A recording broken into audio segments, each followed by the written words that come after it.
serious? What mysteries from the early days of the internet are still unsolved to this day? I somehow stumbled onto a very disturbing website called something like howtobeaserialkiller.com. That's not exactly the right URL, but it's close. I probably found it through styleproject.com. It was full of information that seemed like it might actually really help someone to get away with killing strangers. For instance, using a heavy-duty zip tie to suffocate them, so your hands would be free to hold them down, or rolling dice to decide what kind of person to kill next so there wouldn't be an obvious pattern. I tried to show a friend what I had found a couple weeks later, and the site had been removed with a simple message remaining. How to be a serial killer has been removed. If you're really interested in killing someone, why don't you start with yourself? I'd like to know what the hell inspired someone to create such a site, and why did they decide to remove it? Death of Philip Taylor Kramer, the bass guitarist for Iron Butterfly who became a computer engineer. He was said to have been working on data compression techniques and may have been assassinated, but his death was ruled a suicide. The whole story and family are weird. It made the rounds as a favorite early internet conspiracy and then just disappeared. Is this the guy who made some video compression software that had impossible quality retention? Yup. From what I remember of the old sites debating conspiracy theories, Russian Mafia, American Casino Mafia, or some early hacker group worthy even bets as the thieves/murderers. The identity of the main creator of Bitcoin. Many speculations but still no solid proof of who they are exactly, just that their Bitcoin wallet remains untouched, and there's speculation for that too, like they're waiting to dump it when the time's right or has simply lost the code to the wallet. Still interesting altogether.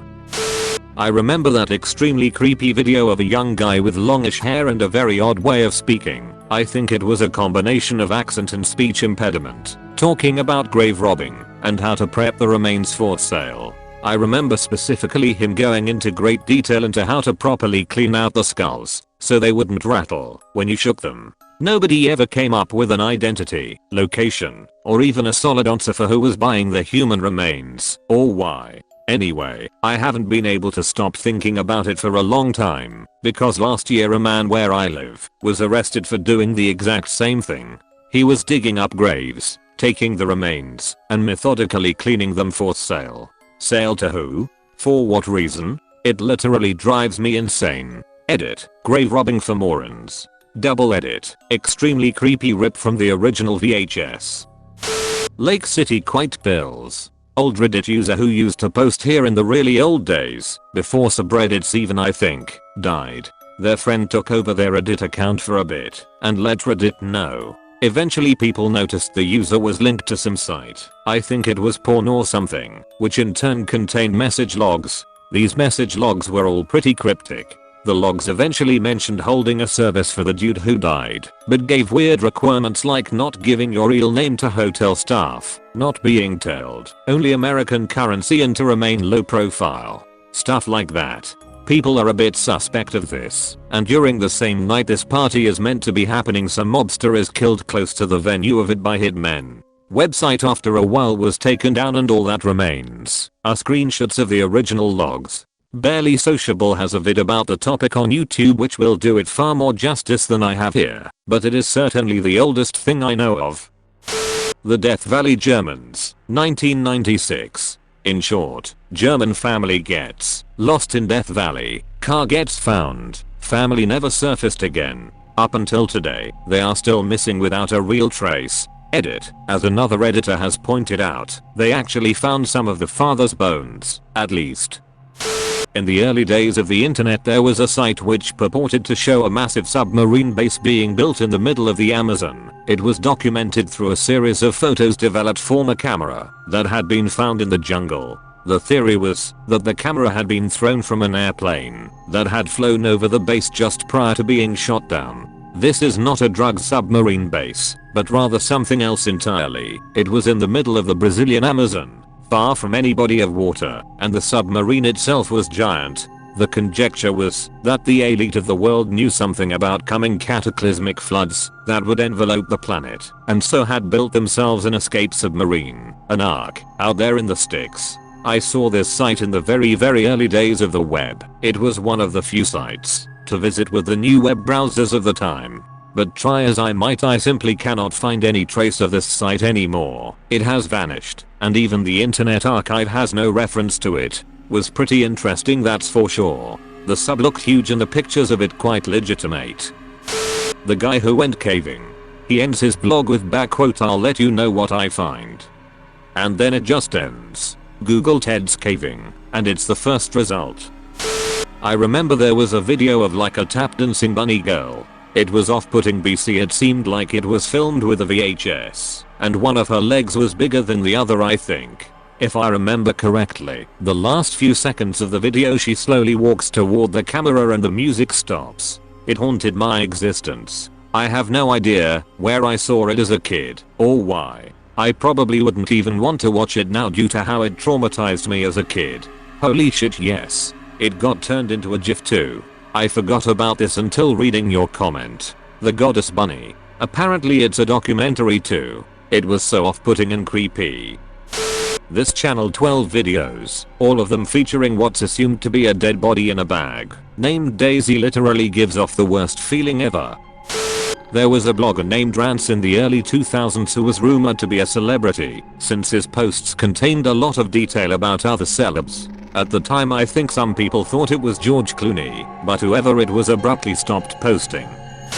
A recent one, but I would like to share it anyways. The most mysterious song on the internet. On a German radio station in the 1980s, a song was played during a routine broadcast. It was known to play songs from obscure local bands, so at the time, this song was nothing new. In 2007, a clip of the song was posted to a Canadian fan site dedicated to finding songs by a woman under an alias. Nobody seemed to recognize the song. No one came forward to claim it, nor did anyone recognize the voice. In fact, since the records were in Germany, no one knew who made it. In early 2019, Brazilian teen Gabriel da Silva Vieira began searching for more information. In July of 2019, YouTuber Justin Wang released a video on the subject. Both guys sparked a wildfire of internet detectives to search for more. Reddit and Discord worked in tandem and found a few leads, but the long communication process leaves the case open today and many unanswered questions. Around early 2000s, my cousin and I were using a very recent beta copy of Google Earth. Wasn't available to public yet, but people in the computer industry could access it. We found a random location in the Middle East, miles from anything. We found an enormous spiral made of those red markers, and zoomed, and we clicked on the red dots and they gave the GPS coordinates and number of people killed there. In all total it was several hundred killed, but it was strange. That information was on Google Maps and it was in the shape of a spiral. This was some obscure forum on it, but it is all long gone. There is a video game that seemingly never existed called Yeah Yeah Bibasai, which has a ton of evidence on the internet for its existence nonetheless. For all practical purposes, no physical evidence of it has ever been found or seen, and yet, actual documentation that it exists, or existed at one point, remains. Specifically, two actual well-known businesses which sold and resold video games had it listed in their documents as one of the games they sold and listed for some time. And again, these companies resold video games, and they weren't just little out of the way joints either, so logic dictates that someone had to have gone, seen or found Yeah Yeah Bibasai, and estimated a price since, if memory serves, varied between the two establishments. So yeah, someone had to have seen it, but no physical copies have ever been found so far despite legions of people, myself included, searching. Moreover, I actually did some research myself, and to be frank, there are a ton of other games on the lists that were used to document Yeah Yeah Bibasai which either were not released in America or released under a different title. This combined with a, to say the very least, somewhat bizarre title Yeah Yeah Bibasai means that it may in fact have been released either in America or only in Japan, but under a wildly different title. Which in turn raises the question of what the ever-living fuck Yeah Yeah Bibasai was supposed to originally mean when it was first announced. I'm not the only one searching for this. A ton of other people have been looking for it in the lost media niche of the interwebs. Here's a video that goes deep into it. There was a guy back in the day that was making a DIY guided missile. He outlined all the steps and hardware and got a fair way through the project. I heard the gov shut him down or something. A quick search now shows lots of DIY missile plans, but I always wondered about that project. Edit. I found it back in 2003. He was from NZ. Alex from Tennessee, who went missing after someone post coordinates to a prize in Tennessee, was posted on 4chan. Alex went to claim the prize or to put the mystery to rest. He posted updates constantly while he searched the building. Alex went on to post about how he had made it into a dead end and that he heard someone else down there with him. That was the last post he made.